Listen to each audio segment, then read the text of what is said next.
Password एक unique code जिसके through आप अपनी फाइल्स और अपने डॉक्यूमेंट्स को सुरक्षित रख सकते हैं।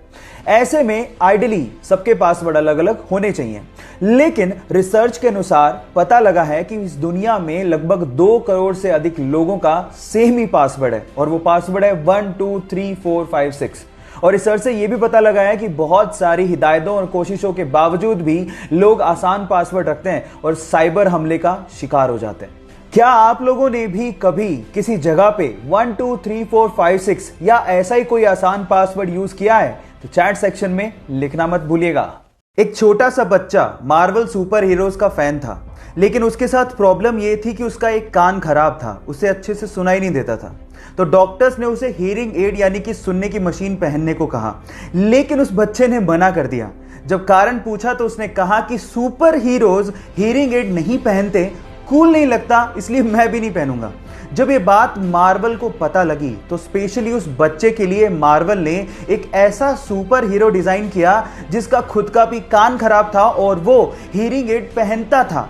जब वो फेमस हुआ तो फिर उस लड़के ने भी शौक से हियरिंग एड पहनना शुरू कर दिया। देखिए, बाकी चीजों का तो मुझे नहीं पता, लेकिन ये सोच मार्वल की सुपर हीरो जैसी जरूर है। आपका इसके बारे में क्या ख्याल है? चैट सेक्शन में लिखना मत भूलिएगा। कल हमारी भारत सरकार ने एक बहुत बड़ा फैसला लिया और चाइना पे साइबर स्ट्राइक करते हुए 59 चाइनीज ऐप को बैन कर दिया। पर अभी भी कई लोग सवाल पूछ रहे हैं कि इस बैन का मतलब क्या है और क्या अब ये स्मार्टफोन में काम नहीं करेंगे। सो मैं आपको इसका जवाब देता हूं। बैन का मतलब यह है कि कोई भी अब नया यूजर इन एप्स को डाउनलोड नहीं कर सकता, लेकिन अगर कोई एग्जिस्टिंग यूजर है और उसके मोबाइल के अंदर ये ऑलरेडी डाउनलोडेड है तो वो उसे यूज कर सकता है। अब आपको ही अपने मोबाइल से इसे डिलीट करना होगा। अब मेरा स्टैंड मैं आपको क्लियर कर देता हूं। मैं अपनी भारत सरकार के साथ हूं और मेरा यह मानना है कि जब तक चाइना से रिश्ते सुधर नहीं जाते, हमें उनके ऐप्स को इस्तेमाल नहीं करना चाहिए। बाय द वे, हमारे मोटिवेशनल वीडियोस एंड पोस्ट ऐसे ही मेरे इंस्टाग्राम के हैंडल पे अपलोड होते रहेंगे। सो मुझे इंस्टाग्राम पे ढूंढिए, arvind.aroras मेरा आईडी है और वहां पर मुझे फॉलो जरूर करिए। हमारी दिल्ली के कुतुब मीनार के परिसर में एक लोहे का स्तंभ बना हुआ है और वो स्तंभ 1600 साल पुराना है। बावजूद इसके आज तक भी उस पर जंग नहीं लगी है। इस वजह से वैज्ञानिकों के लिए वो किसी अजूबे से कम नहीं है। एक्चुअली इसे 1600 साल पहले चंद्रगुप्त मौर्य की याद में उनके पुत्र कुमार गुप्त ने बनवाया था।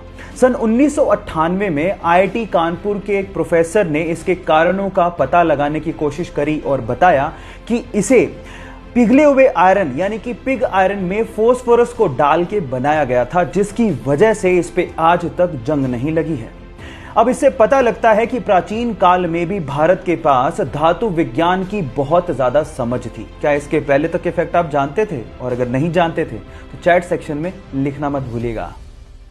गाइस, चलिए मैं आपको हमारे बारे में 2 फन फैक्ट बताता हूं। फैक्ट नंबर 1, एक औसतन मनुष्य का अपनी ही कोहनी पे जीभ लगा पाना असंभव है। And fact number 2, fact number 1 को जानने के बाद लगभग 75% लोग अपनी ही कोहनी पर जीभ लगाने की कोशिश जरूर करते हैं। ये फन फैक्ट आपको कैसा लगा और क्या आपने भी इसको जानने के बाद अपनी कोहनी पे जीभ लगाने की कोशिश करी? चैट सेक्शन में लिखना मत भूलिएगा। गाइस, आप लोगों ने लेजर लाइट तो देखी होगी। अब हमको यह पता है कि लाइट एकदम सीधी लाइन में ट्रेवल करती है, बेंड नहीं होती, लेकिन लेजर लाइट को आप पानी के साथ बेंड कर सकते हो और यह काम आप घर पे भी कर सकते हो। मैं आपको बताता हूं कैसे। आप एक काम करिए, एक ट्रांसपेरेंट प्लास्टिक का बोतल लीजिए और उसमें नीचे से थोड़ी ऊपर एक छेद कर दीजिए। अब उसमें पानी भरिए। जब आप पानी भरेंगे तो छेद से पानी बाहर निकलेगा। अब बोतल की दूसरी तरफ से उस पर लेजर लाइट डालिए तो आप देखेंगे कि पानी के साथ साथ लेजर लाइट भी बेंड हो रही है, जैसे कि आपको वीडियो में दिखाई दे रहा है। अब आप एक काम करिए, घर पे इस सिंपल से एक्सपेरिमेंट को करके देखिए और करने के बाद चैट सेक्शन में आके लिखिएगा कि आप इसमें सक्सेसफुल हुए कि नहीं। मिलते हैं अगली वीडियो में। गाइज, आप लोगों ने मारुति, हुंडई और बाकी कार कंपनीज को टीवी में अपनी एडवर्टीजमेंट करते देखा होगा, लेकिन क्या आपने कभी लैम्बोर्गिनी या फिर बुगाटी जैसी कार कंपनीज को टीवी में ऐड करते देखा है? नहीं, वो अपनी टीवी में ऐड नहीं करते, क्योंकि लैम्बोर्गिनी जैसी कंपनीज जानती हैं कि जो लैम्बोर्गिनी को अफोर्ड कर सकता है वो टीवी जैसे डब्बे के आगे बैठ के अपना टाइम वेस्ट नहीं कर रहा होगा। हाँ, ये कंपनीज ऑनलाइन अपनी एडवर्टीजमेंट जरूर करती हैं क्योंकि इनको पता है कि अमीर लोग ऑनलाइन नॉलेज को बढ़ाने के लिए जरूर आते हैं। सो क्या आपको ये फैक्ट इससे पहले तक पता था? और अगर नहीं पता था तो चैट सेक्शन में लिखना मत भूलिएगा।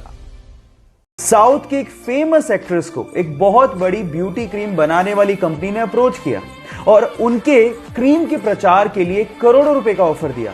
लेकिन उस साउथ की फेमस एक्ट्रेस ने यह कहते हुए मना कर दिया कि इंसान की असली खूबसूरती उसका असली चेहरा होता है, जिस रंग के साथ वो पैदा हुआ है। ये क्रीम लगाने से कोई सुंदर नहीं हो जाता। और इसके बाद उनकी जम के तारीफ की गई, और हो भी क्यों ना, क्योंकि चंद पैसों के लिए उन्होंने अपने फैंस के साथ धोखा नहीं किया। गाइस, उस साउथ की फेमस एक्ट्रेस का नाम है साई पल्लवी। आपको यह सुन के कैसा लगा? चैट सेक्शन में लिखना मत भूलिएगा।